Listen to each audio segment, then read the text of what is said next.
আলাইকুম। নতুন একটি ভিডিওতে আপনাদের সকলকে স্বাগতম। আম আজকে কথা বলবো অর্থনৈতিক চমৎকারের অন্য একটি ধাপে।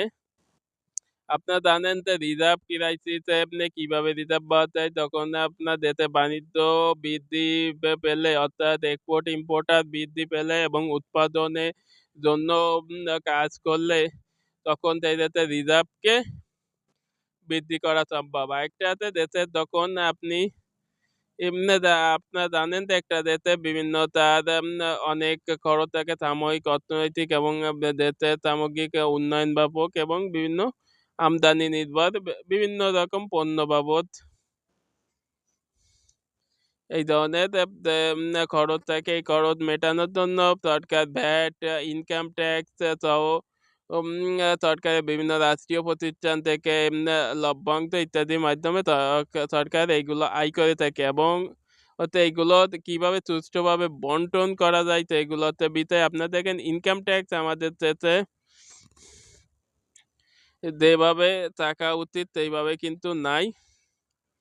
এখানে একটু ইনকাম ট্যাক্স যদি একটু বাড়িয়ে আপনার যদি ভ্যাট থেকে মূসক মূল্য সংযোজন কর থেকে যদি আপনি কমান তাহলে আপনার নিম্ন আয়ের এবং স্বাভাবিক আয়ের জীবনযাপনে সহজ হবে এবং ভ্যাট থেকে অনেক যারা ধনী আছে তাদের আছে কিন্তু আহামরি ব্যয় হবে না। আপনারা জানেন আমরা এলডিসির অতিক্রম করেছি বেশ আগেই এবং এলডিসি থেকে অতিক্রমের মাধ্যমে আমরা কিন্তু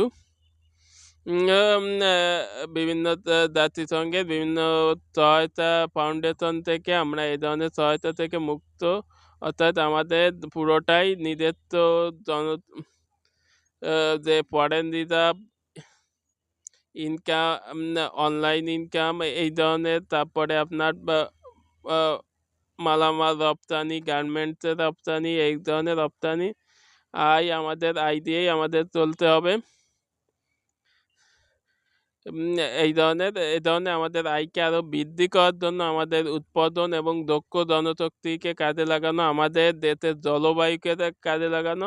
বস্তুত আমরা দেখেন প্রায় অক্ষরেখা 23 ডিগ্রি আমাদের বাংলাতে মাছ দিয়ে অতিক্রম করতে এবং এর আশেপাশে যে দেশগুলো থাকে সাধারণত জানেন তো তারা মরুভূমি হয়, কিন্তু আমাদের প্রচুর নদী নালা থাকার কারণে আমাদের এই মরুকরণটা নাই। আমরা নাতিশীতোষ্ণ মৌসুমে বা ক্রান্তীয় মৌসুমে জলবায়ুতে রূপান্তর করতে, এই জলবায়ুকে আমাদের কাজে লাগিয়ে আমাদের অর্থনীতিকে আরও সমৃদ্ধ করতে হবে।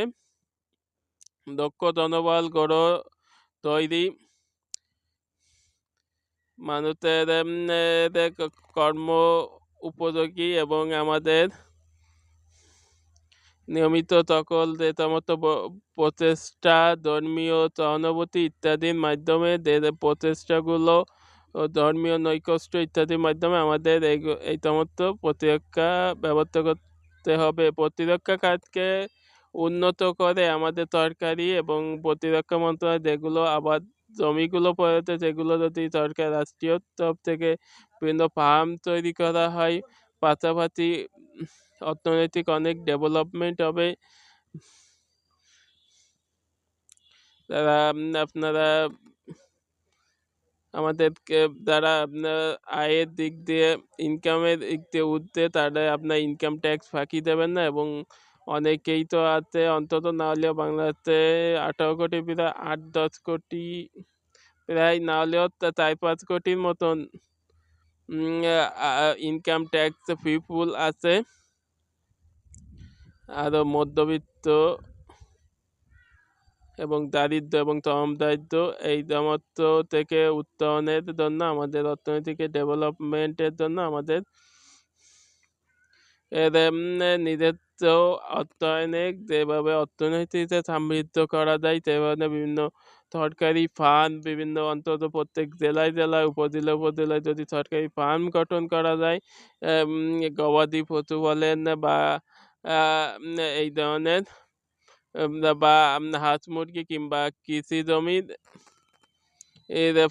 ফার্ম বা শাকসবজি, তাতে আমাদের মনে হয় না জলবায়ু, কারণ জলবায়ু মোকাবেলার জন্য কিন্তু আপনার সরকারি সহায়তা বাধ্যতামূলক, কারণ বেসরকারিভাবে এত টাকা বা এত প্রকল্প নেওয়া সম্ভব নয়। নদীগুলোকে ড্রেনেজকরণ করা, ভারী বৃষ্টি বা অতিবৃষ্টিতে গাছগুলো মরে যায়, অর্থাৎ সেখানে আলাদা সেট জাতীয় গ্রিন হাউস ঘর, এই ঘর নির্মাণ করা যাতে বর্ষাকালে এবং ড্রেন নির্মাণের মাধ্যমে গর্ত অতএব সে জায়গাটা শুকনো থাকবে,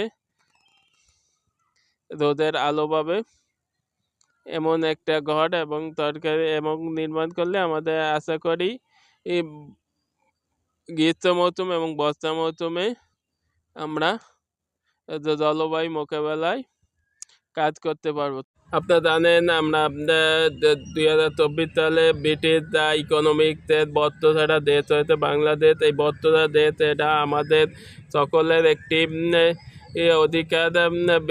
এই ডিসেম্বরে আমাদের স্বীকৃতি দেওয়া হয়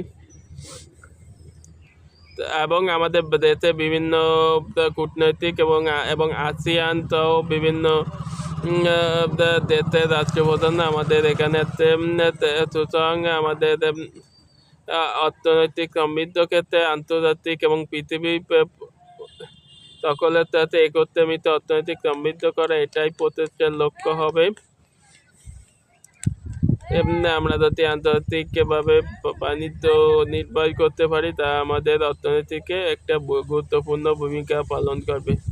সবাইকে জানাই এ পর্যন্ত, সবাই ভালো থাকুন, সুস্থ থাকুন। পরবর্তী ভিডিওতে আবারও দেখা হবে। British the economics 2024 the champion of Bangladesh. সবাইকে ভালো রাখবেন। তারুণ্যের অগ্রযাত্রায় এগিয়ে যাবে বাংলাদেশ।